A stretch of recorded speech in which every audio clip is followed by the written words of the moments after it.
Welcome to we learn virtual learning network में आपका स्वागत है। Session 1 history, understanding Indian history. जब हम हिस्ट्री की बात करते हैं तो ऐतिहासिक तौर पर हमें सबसे पहले इसके अर्थ को समझना बहुत जरूरी होता है और हमारे मन में प्रश्न एक यही उठता है कि हिस्ट्री क्या है, व्हाट इज हिस्ट्री। तो हम आपको यहां पर बताने जाएंगे सबसे पहले इंट्रोडक्शन ऑफ हिस्ट्री में कि हिस्ट्री क्या है। History is the past of events. जो भी हमारा भूतकाल में अध्ययन रहा वो हमारे हिस्ट्री के रूप में परिवर्तित होता है।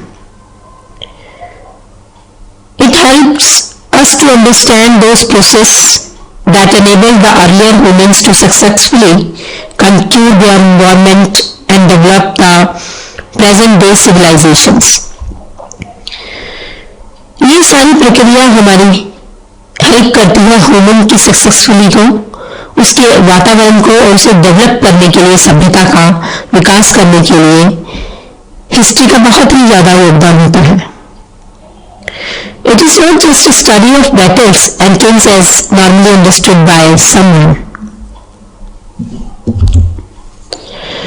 हमने देखा इंट्रोडक्शन ऑफ हिस्ट्री में कि किस तरह से इसका विश्लेषण एक सामाजिक तौर से, आर्थिक रूप से और कल्चरिक सांस्कृतिक रूप से बहुत लंबे समय से ये हमारे सभी सोर्सेस को प्रभावित करती आई है।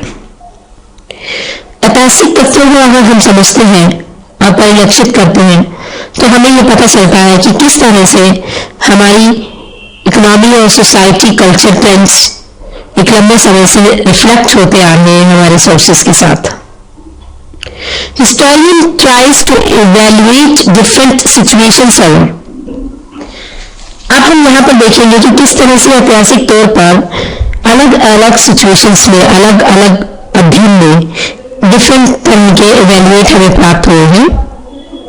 जैसे कि बहुत लंबे समय से यही प्रश्न पूछा जाता है कि ऐसे क्या इवेंट्स हैं जो हुए और जो कि हमारी सोसाइटी पर एक लंबी छाप छोड़ गए। इतिहास की दृष्टि पर डालें हम अध्ययन करके तो हमें यह पता चलता है कि what was there impact on society at large.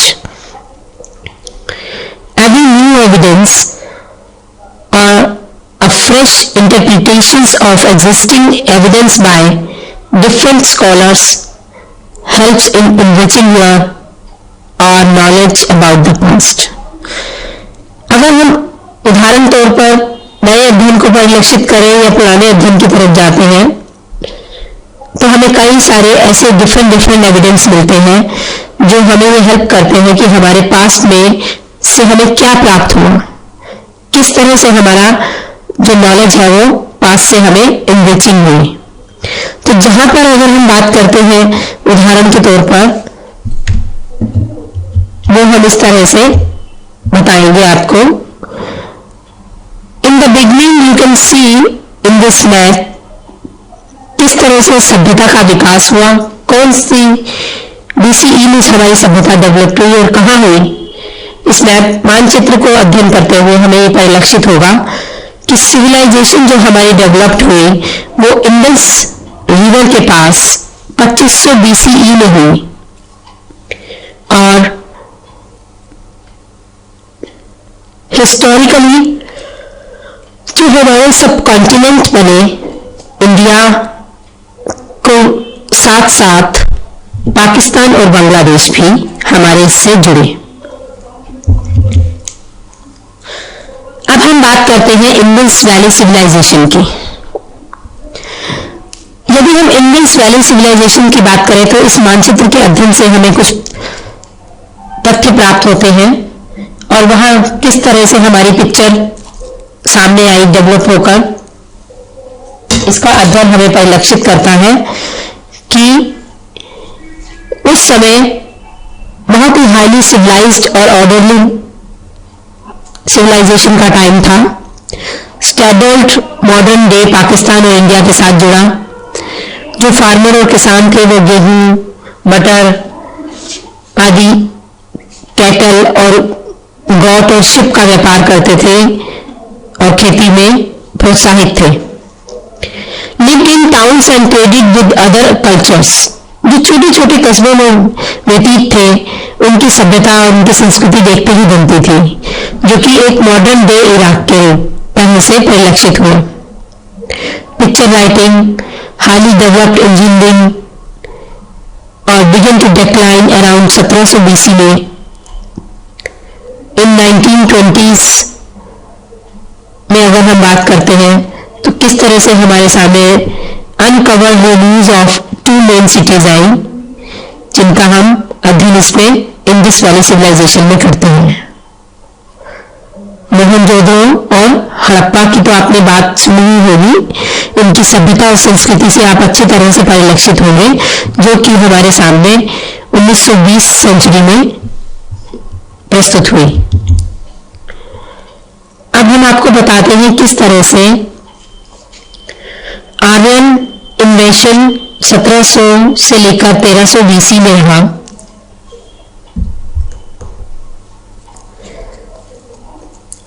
Indus invaders came from Europe. Indo invaders जो थे वो यूरोप से आए थे, इंडो यूरोपियन लैंग्वेज बोलते थे। Ruled Indian for hundreds of years, set up small kingdoms ruled called rajas. जो भी हमारे रूल्स थे, रेगुलेशंस थे, वो राजा के थ्रू से, किंग के थ्रू से सेटअप होते थे और हम उसी को भी फॉलो करते थे। Created modern Hinduism from Dravidian religion और traditions combined with their own culture beliefs. Dravid धर्म से लेकर हमारा हिंदू मॉडर्न हिंदुइज्म बना और किस तरह से वो संस्कृति और सभ्यता के साथ अपने ही कल्चर में परिलक्षित होकर जुड़ा। साथ ही आर्यन इन्वेशन में हमने देखा कि इस्टेब्लिश्ड इंडियन कास्ट सिस्टम भी आया हमारे सामने। So now we have seen here in Aryan invasion 1700 to 13 BCE। अब हमारे सामने आते हैं वैदिक as.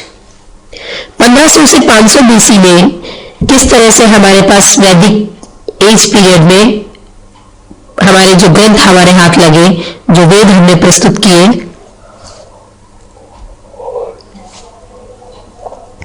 Rigveda written in Sanskrit.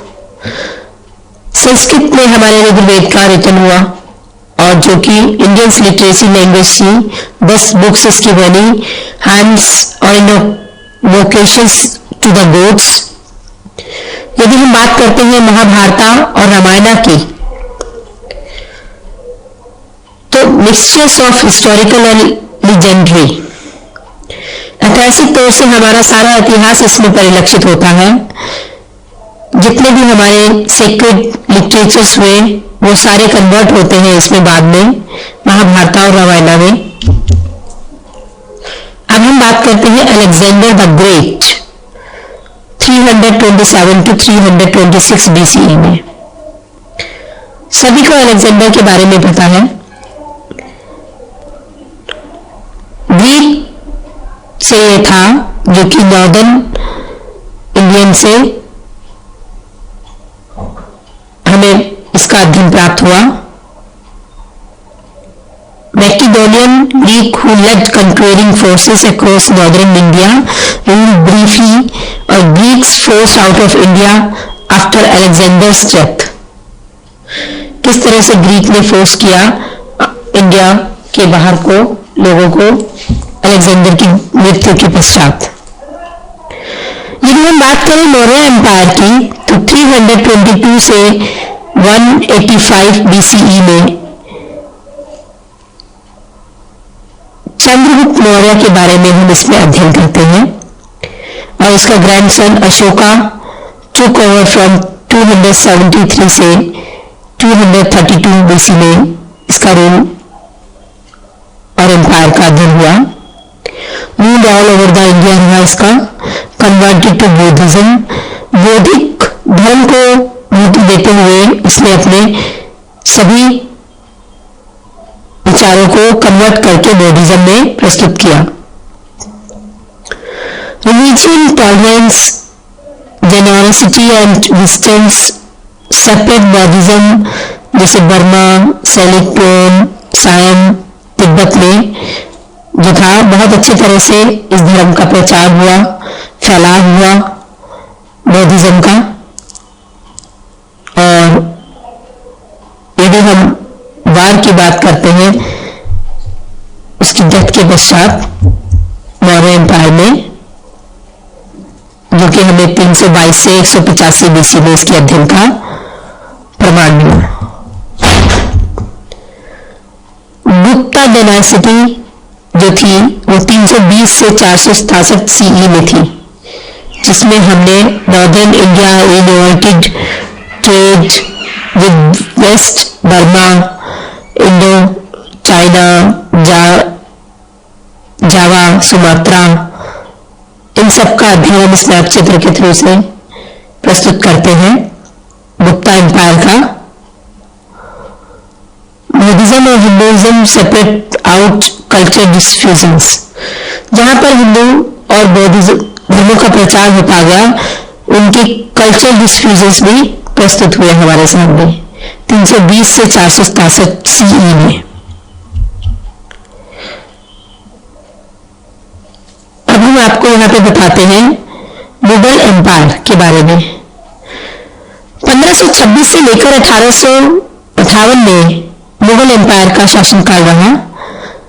और अगर हम बात करते हैं तो 12वीं शताब्दी में मुस्लिम इन्वेशन रहा और 1500 में central Asians led by Mughals established a kingdom in northern India.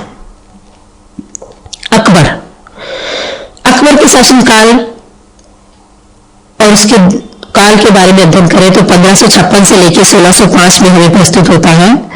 कंक्विस्ट of central India, efficient and strong government थी अकबर के शासनकाल में।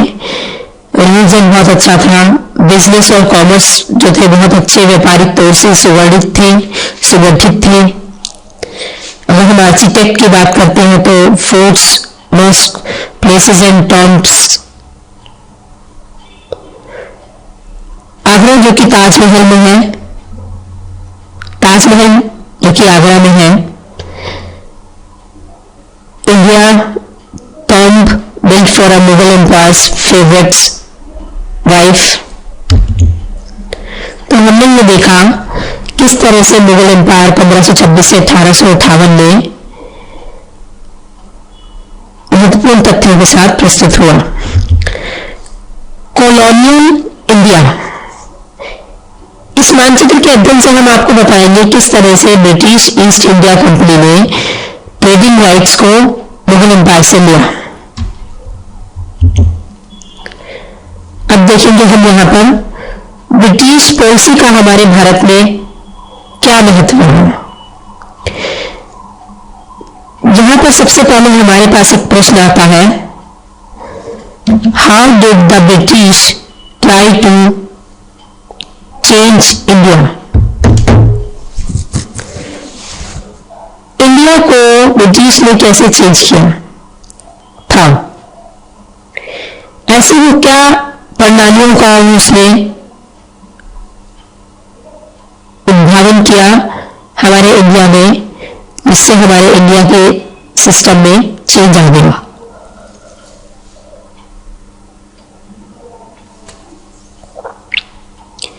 Introducing the western education system,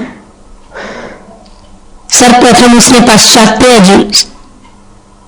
शिक्षा का प्रणाली का प्रमाण पत्र प्रस्तुत किया अध्ययन की दृष्टि से। Introducing the British legal system, British legal system को प्रस्तुत किया और साथ ही साथ कन्वर्ट किया इंडियंस टू क्रिश्चियनिटी को। Working to end the caste system, caste system को भी उसने बताया ब्रिटिश में, ब्रिटिश पॉलिसी में in India. How did the Indians react to this? हमारे इंडियंस का रिएक्शन क्या था तब? resented British interferences in their society, felt discriminated against, not able to hold government jobs. Government jobs को नहीं पकड़ सकते थे, अपना सकते थे, प्राप्त कर सकते थे। तो इंडियंस के रिएक्शंस में इस तरह का चीज आया ब्रिटिश पॉलिसी के को देखते हुए भारत में।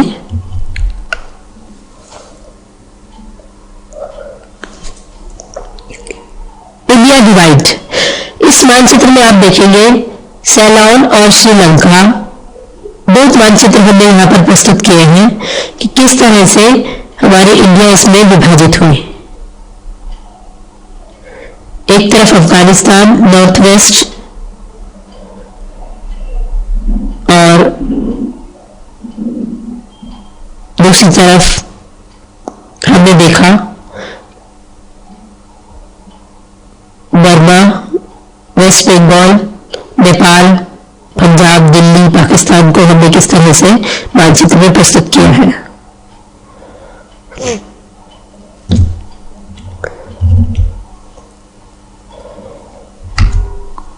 इस मानचित्र के माध्यम से हमने बताया कि हमारी इंडिया का डिवीजन दो भागों में हुआ, जो कि हमें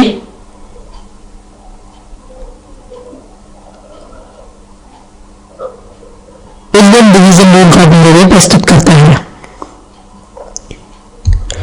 तो हमने देखा किस तरह से हमारा इतिहास हमें पुराने तत्व, पुरातत्वों के बारे में अध्ययन कराते हुए हिस्ट्री का स्टडी ऑफ पास्ट इवेंट बताता है, और ये हमारी मानवीय इन पर प्रभाव डालते हुए उसकी सभ्यता को विकसित करते हुए समाज के सामने प्रस्तुत करता है, हमें हेल्प करता है। स्टडी ऑफ पास्ट इवेंट, जहां पर हमने देखा इसका संबंध समाज से, इकोनॉमी से, कल्चरल ट्रेंड से, और इसके पश्चात हमारे कई हिस्टोरियन ट्राइज आए जो डिफरेंट सिचुएशंस पर हमें प्रस्तुत हुए। शुरू में तो हमारी सभ्यता का अध्ययन हुआ था, development of long the Indians river around 2500 BC में, जो हमने बताया अभी किस तरह से भारत के साथ सब कॉन्टिनेंट हमारे पाकिस्तान और बांग्लादेश भी जुड़े। तो इन सब अध्ययन के पश्चात हमने देखा था कि इंडस वैली सिविलाइजेशन क्या थी, जिसमें हमने आर्यन इन्वेशंस जो कि 1700 से 1300 BCE में आए, वैदिक एज जो कि 1500 से 500 BCE में हमें प्रस्तुत हुए, गुप्ता एम्पायर जो कि 320 से 467 में हुआ CE में, मुगल एम्पायर 1526 से 1858 में हमें अध्ययन किया, कॉलोनियल इंडियन, और अंत में हमने देखा कि ब्रिटिश पॉलिसी ने हमारे इंडिया में क्या योगदान दिया, उसका हमारे इंडियंस पर क्या प्रभाव पड़ा, और किस तरह से हमारा जो इंडिया है वो डिवाइड हुआ। तो इन सब अध्ययन के पश्चात हमारे मन में कुछ प्रश्न उठते हैं, जिसे हम यहाँ प्रस्तुत करके आपको समझाना चाहेंगे। उदाहरण के लिए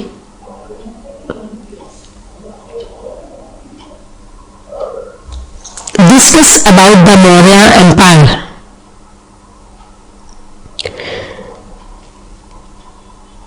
विश्लेषणात्मक रूप से बताते हुए हमें बताइए कि मौर्य एम्पायर के बारे में आप क्या जानते हैं। प्रश्न 1। प्रश्न 2 की बात करें कि what all steps taken by British state to bring change in India, वो महत्वपूर्ण तथ्य क्या थे जो कि ब्रिटिश पॉलिसी के थ्रू से हमारे इंडिया में आए और हमारे इंडिया के अंदर उन्होंने बदलाव लाए। तो इतना सब अध्ययन करने के पश्चात हमें ये समझ में आया किस तरह से हिस्ट्री का योगदान, हिस्टोरिकल डिफरेंट वैल्यूज के थ्रू से हमने सभी के शासनकाल के अध्ययन करते हुए ब्रिटिश रूल का पॉलिसी का हमने अध्ययन किया और कुछ प्रश्न हमारे जो खुद के अभ्यास के लिए हैं वो हमने प्रस्तुत किए यहाँ पर।